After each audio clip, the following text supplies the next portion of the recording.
Hello guys, ഇന്നത്തെ വിശേഷങ്ങൾ കണ്ടാലോ? രാവിലെ തന്നെ നല്ല ചൂടുള്ള ചായ എന്ന് തുടങ്ങാം. അങ്ങനെ ചായ ഉണ്ടാക്കലൊക്കെ കഴിഞ്ഞിട്ടേ അപ്പം ചൂടാൻ വേണ്ടിയിട്ട് അടുപ്പ് കത്തിക്കട്ടോ. ഇന്നിപ്പോൾ കടി പൊടി കലക്കി പാറുന്ന അപ്പാണ്. കുറച്ച് അപ്പം ചൂടലൊക്കെ നമ്മൾ കഴിഞ്ഞിരുന്നു കേട്ടോ. ഉമ്മ കടി ഉണ്ടാക്കുകയാണെങ്കിൽ ഞാനതിക്ക് കറി ഉണ്ടാക്കലാണ് പതിവ്. അങ്ങനെ ഉമ്മ അവിടെ അപ്പം ചുടുന്ന സമയത്ത് ഞാൻ പോയിട്ട് ഒരു സിമ്പിൾ മുട്ടക്കറി ഉണ്ടാക്കി. മുട്ട പൊരിച്ചിട്ടാട്ടോ അന്ന് നമ്മൾ മുട്ടക്കറി ഉണ്ടാക്കിയത്. നമ്മളിവിടെ 3 പേരുള്ളല്ലോ, അതാണ് ഞാൻ കുറച്ച് കറിയൊക്കെ ഉണ്ടാക്കിയത്. പിന്നെ അപ്പം ചൂടലൊക്കെ കഴിഞ്ഞിട്ട് ചോറുക്കുള്ള വെള്ളം വെച്ചു, അതങ്ങോട്ട് അടച്ചു വെച്ചു. ഈ ടൈമിൽ നമ്മൾ 3 പേരും കൂടിയിട്ട് ചായയൊക്കെ കുടിച്ചു. അപ്പോഴേക്കും പിന്നെ വെള്ളമൊക്കെ തിളച്ചു വന്നിരുന്നു കേട്ടോ. അതൊക്കെ അരിയൊക്കെ കഴുകിയിട്ട് കൊടുത്തു.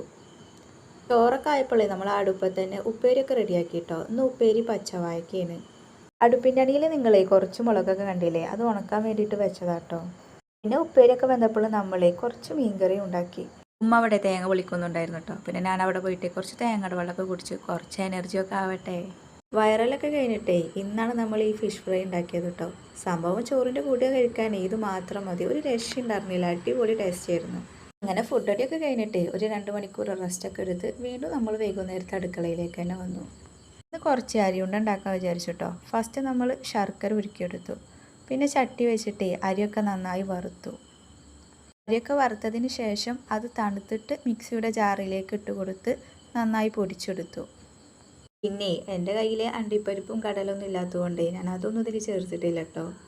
ഉള്ളത് കൊണ്ട് ഓണമെന്നല്ലേ പറയലേ. ഞാൻ എൻ്റെ കയ്യിലുള്ള സാധനങ്ങൾ വെച്ചിട്ട് അരിയുണ്ട ഉണ്ടാക്കി, നമുക്കതൊക്കെ മതി. അങ്ങനെ അരി പൊടിച്ചതൊക്കെ ഒരു പാത്രത്തിലേക്ക് മാറ്റി അതിലേക്ക് തേങ്ങയും ശർക്കര ഉരുക്കിയത് ഒഴിച്ച് നന്നായി കുഴച്ചെടുത്തതിന് ശേഷം നമ്മൾ ഉരുളകളാക്കിയെടുത്തു. അങ്ങനെ എൻ്റെ അരി ഉണ്ടാക്കലും കഴിഞ്ഞു. ഇന്നത്തെ വൈകുന്നേരത്തെ പണിയും കഴിഞ്ഞു. ഞാൻ ഈ അരിയുണ്ട ഉണ്ടാക്കുന്ന സമയത്താട്ടോ ഇളയമ്മ പിന്നെ കൽത്തപ്പം കൊണ്ട് വരുന്നത്. അരിയുണ്ടേന്ന് ഒന്ന് കഴിച്ചു നോക്കിയപ്പോഴേ വലിയ കുഴപ്പമൊന്നും ഉണ്ടായിരുന്നില്ല, ടേസ്റ്റൊക്കെ ഉണ്ടായിരുന്നു. അങ്ങനെ ഇളയമ്മയുടെ കൽത്തപ്പം കഴിച്ച് വൈകുന്നേരത്തെ ചായ കുടിച്ചു.